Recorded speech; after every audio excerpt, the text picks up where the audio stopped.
할렐루야, 3월 28일 화요일 묵상 말씀을 시작하겠습니다. 금식하리라. 당시 하나님의 역사를 기다리는 사람들은 모두 금식하는 신앙생활을 했습니다. 육은 썩어서 없어지고 육은 공고하고 육은 영원히 살지 못한다. 육신은 부활하지 못한다라고 믿는 믿음을 가진 사람들이 있었고 육신이 신령하게 부활하고 휴거하기 위해서는 이러한 마음으로 신앙생활해서는 아니 된다. 영원히 사는 존재가 되기 위해서는 신령한 존재가 되어야 한다. 하나님의 신을 받아야 한다. 육적인 생각을 해서는 아니 된다. 육신의 힘을 조절할 수 있도록 육적인 삶을 중심하지 않도록 금식해야 한다. 한마디로 밥을 먹지 아니하므로 육신을 채찍질하는 것입니다. 금식을 해야지만이 신령한 삶을 살 수 있다라고 생각하였습니다. 신령해야지만이 하나님을 영접할 수 있기 때문에 신령하는 것은 육성을 빼야 한다. 육신을 죽여야 한다. 그러기 위해서는 금식해야 한다. 그래서 바리새인들은 금식하는 삶을 살았습니다. 얼마나 자주 했는지 모르겠지만 일주일에 하루는 금식하지 않았겠습니까? 하루 세 끼 꼬박꼬박 챙겨 먹고 1년 365일 음식을 챙겨 먹는 사람들을 아마 비웃었을 것입니다. 어우, 육적인 자들. 하나님의 신성을 받지 못할 자들이구나. 세례요한의 제자들 또한 마찬가지였습니다. 금식하는 삶을 살았습니다. 신령한 하나님의 보낸 자를 만나기 위해서는, 맞이하기 위해서는 육성을 가지고서는 맞이할 수 없다. 그러니 육신을 채찍질하고 육신을 더욱더 신령하게 만들기 위해서는 이 육신이 하나님을 더욱더 경외하는 마음으로 변화되기 위해서는 육신이 금식해야 한다. 그러한 삶을 살았습니다. 그런데 예수님과 예수님의 제자들은 금식하지 않았습니다. 어떻게 보면 바리새인들과 제사장들과 그 시대 종교인들이 정해놓은 규칙, 또 하나의 율법이죠. 하나님을 섬기는 의식을 폐하는 것처럼 보였습니다. 모두 다 금식하는데 너희는 왜 금식하지 아니하냐? 예수님한테 의문을 던졌습니다. 그때 주님께서 뭐라 하십니까? 혼인집 비유를 드셨습니다. 신랑과 신부 비유를 선포하셨습니다. 혼인집에 손님들이 신랑과 함께 있는데 설파할 수 있겠냐? 설파할 수 없지. 근데 설파할 날이 이른다. 언제? 신랑을 빼앗길 때. 그때는 금색하지 않겠냐? 슬픈데 밥이 넘어갑니까? 그냥 눈물을 찔끔찔끔 흘리는 슬픔이 아닙니다. 갑자기 사랑하는 애인이 교통사고로 죽었습니다. 배가 고픕니까? 멀쩡한 아버지가 부모님이 갑자기 돌아가셨습니다. 밥이 넘어갑니까? 아마 하루 종일 물도 마실 힘이 없을 것입니다. 낙심, 자포자기, 절망, 그리고 회개하는 마음, 이렇게 돌아가실 줄 알았더라면 내가 더 무난 인사를 올릴 것. 내 사랑하는 애인이 이렇게 죽을 줄 알았다면 내가 정말 잘해줄 걸. 내가 왜 화를 냈을까? 내가 왜 짜증을 부렸을까? 왜 내 하는 일에서 벗어나지 못했을까? 바라고 우울할 때 내가 그의 소원을 들어줄 걸. 여기서 신랑이 누구겠습니까? 신랑이 누구겠습니까? 그리고 신부는 누구겠습니까? 예수님 자신을 뜻합니다. 내가 사라지면 너희들은 금식할 것이다. 이렇게 말씀하실 수 없었습니다. 말씀에 은혜도 안 될 뿐더러 지가 신랑이래. 아유, 돌았나봐. 자기를 중심하게 만드네. 하나님을 섬기게 해야지. 어떻게 예수 자신을 믿게 만들어. 아유, 잘못됐어. 이단이야. 사이비야. 잘못된 교리야. 라고 할 것은 틀림없었습니다. 항상 손가락질 하지 않았겠습니까? 누가? 믿음이 없는 자들이. 그래서 주님은 비유로 말씀하실 수밖에 없었습니다. 제자들이 나와 함께 있을 동안에 어떻게 설파할 수 있겠냐. 그러나 나를 빼앗길 날이 이르를 것인데 그때는 금식할 것이니라 말씀하신 것입니다. 이것을 비유로 신랑과 함께 있는데 어찌 설파할 수 있냐? 그것도 혼인집인데 혼인집이 어디입니까? 바로 섭리 역사입니다. 섭리란 무엇입니까? 하나님이 다스린다라는 뜻입니다. 하나님이 다스리는 역사, 하나님이 다스리는 곳, 이것을 다른 말로 에덴 동산입니다. 이것을 또 다른 말로 성령의 역사입니다. 성령. 그래서 주님께서 성령을 거역하면 죄사함을 받을 길이 없다 하였습니다. 하나님 하시는 일을 거슬리면 죄사함을 받을 수 없다. 하늘 앞에 죄를 범하면 누구에게 그 죄를 용서받을 수 있겠냐? 받을 길이 없습니다. 사람에게 아무리 구해도 그 누가 용서를 해줄 수 있겠습니까? 바로 주님이셨습니다. 주님만이 용서를 해줄 수 있었습니다. 왕에게 죄를 범했습니다. 백성이 신하가 용서해 줄 수 있습니까? 용서해 줄 수 없습니다. 피를 토하면서 용서를 해달라 해도 신하는 용서해 줄 수 없습니다.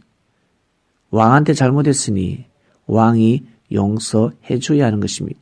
그런데 왕의 노여움이 하늘을 닿습니다. 왕은 용서하지 않습니다. 그럼 누가 용서해 줄 수 있습니까? 세자가, 왕자가 용서할 수 있는 것입니다. 신하가 용서해 줄 수 없습니다. 신하가 용서를 해주다가는 자신의 목이 달아나는 것입니다. 그래서 주님께서는 성령을 거슬리면 죄사함을 받을 길이 없다.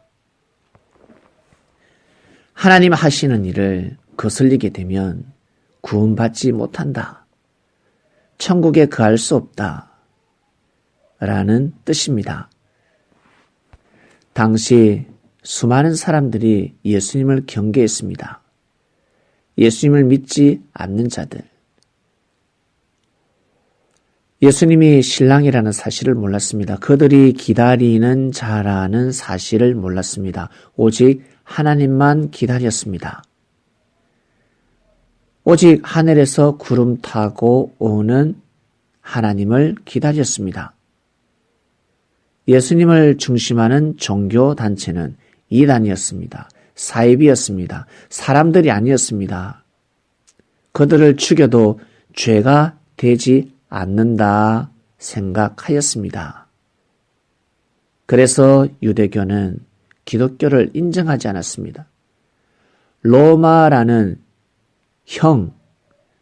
큰 형님 집안을 업고 방패 삼아서 기독교인들을 수백 년 동안 학대했습니다. 죽여버렸습니다. 결국 진실은 밝혀진다고. 그 진실이 무엇입니까? 예수님이 그리스도 메시아라는 사실입니다. 얼마나 화가 났으면 예수님을 신격화하는 역사가 일어납니다. 예수님을 하나님 자리에 올려버립니다. 어디에서? 로마에서. 열받았습니다. 종교학자들은 사실을 근거하고 이론을 근거하기 때문에 성령의 역사를 모릅니다. 율법의 정신을 가지고 있기 때문에 성령의 역사를 모릅니다. 신유의 역사를 모릅니다. 부활의 역사를 모릅니다. 오직 문자 그대로 이루어져야 진리요 이치라고 생각하였습니다. 결국 로마는 예수님이 신랑이다라고 선포했습니다. 로마에 사는 사람들이여, 우리는 신부요, 예수님이 신랑이다. 예수님은 하나님과 같은 자이다. 당시 예수님은 인간이다. 그리고 한쪽에서는 아니야, 하나님의 아들이니까 신이야. 논쟁이 일어났습니다. 예수님은 인간이다. 예수님을 신격하면 아니 된다라고 하는 사람들은 모조리 죽임을 당했습니다. 왜? 그때에는 그들의 사상을 가지고서는 역사를 펴나갈 수 없었습니다. 왜? 그 시대 수많은 사람들이 신을 믿었기 때문에. 신은 인간하고 다르지 않습니까? 예수님이 우리와 똑같은 인간이다. 그 논리를 가지고서는 로마를 국교화시킬 수 없었습니다. 사람을 어떻게 신으로 모실 수 있겠습니까? 아예 처음부터 예수님은 하나님이야. 하나님이 이 땅에 오셔서 육신을 쓰고 오신 거야. 예수님은 곧 하나님이야. 이 논리로 못을 박아버렸습니다. 이것이 무지한 논리겠습니까? 아니요. 그 시대 사람들 무지하지 않습니다. 하나님께서 그렇게 역사를 감행하셨습니다. 그러지 않으면 로마에 예수님이 국교화될 수 없었습니다. 기독교가 국교화될 수 없었습니다. 다른 신에게 밀리게 됩니다. 예수님이 힘을 잃게 됩니다. 예수님의 이름으로 기도할 수 없습니다. 예수님의 이름으로 기도하게 하려면 예수님이 사람이다, 우리와 똑같은 사람이다 라고 해서는 예수님의 이름으로 기도할 수 없는 것입니다. 그래서 기독교는 예수님을 신격화했습니다. 이것이 잘못된 것이 아닙니다. 예수님을 신격한 것이 잘못된 것이 아니라 예수님을 믿지 못하고 예수님의 말씀을 받아들이지 못하는 그 마음들이 잘못된 것입니다. 하나님 보시기에 어떤 논리가 맞겠습니까? 어떤 이론이 맞겠습니까? 어떤 말씀이 맞겠습니까? 한쪽에서는 예수님을 신격합니다. 그리고 신이 그 말씀을 전했으니까 그 말씀을 생명시합니다. 이것이 잘못됐겠습니까? 그리고 한쪽에서는 사실을 밝힙니다. 예수님은 신이 아니야. 우리와 똑같은 사람이야. 우리와 똑같은 사람이야. 우리도 예수님처럼 하나님을 섬기자. 예수님의 이름으로 기도하지 않습니다. 예수님이 전하신 말씀을 귀담아 듣지 않습니다. 생명시하지 않습니다. 예수님이 신이라 해야 말씀을 생명시하는 것입니다. 하나님은 모든 자들이 진리 안에서 자유함을 얻기 원했습니다. 모든 자들이 천국에 오기를 원했습니다. 그런데 천국에 오기를 원하면서 지옥에 가는 삶을 살아갔습니다. 예수님의 이름으로 기도하는 것 죄가 아닙니다. 예수님을 하나님처럼 섬기는 것 죄가 아닙니다.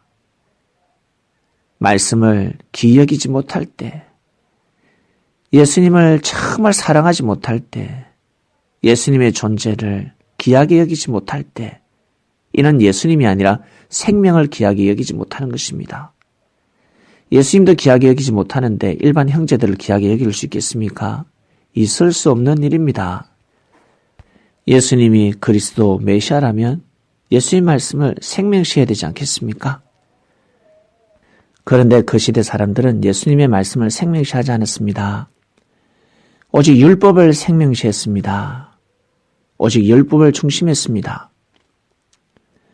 주님이 무엇을 가르치러 오셨습니까? 주님은 진정한 율법을 가르치러 오셨습니다. 진정한 율법이 무엇일까?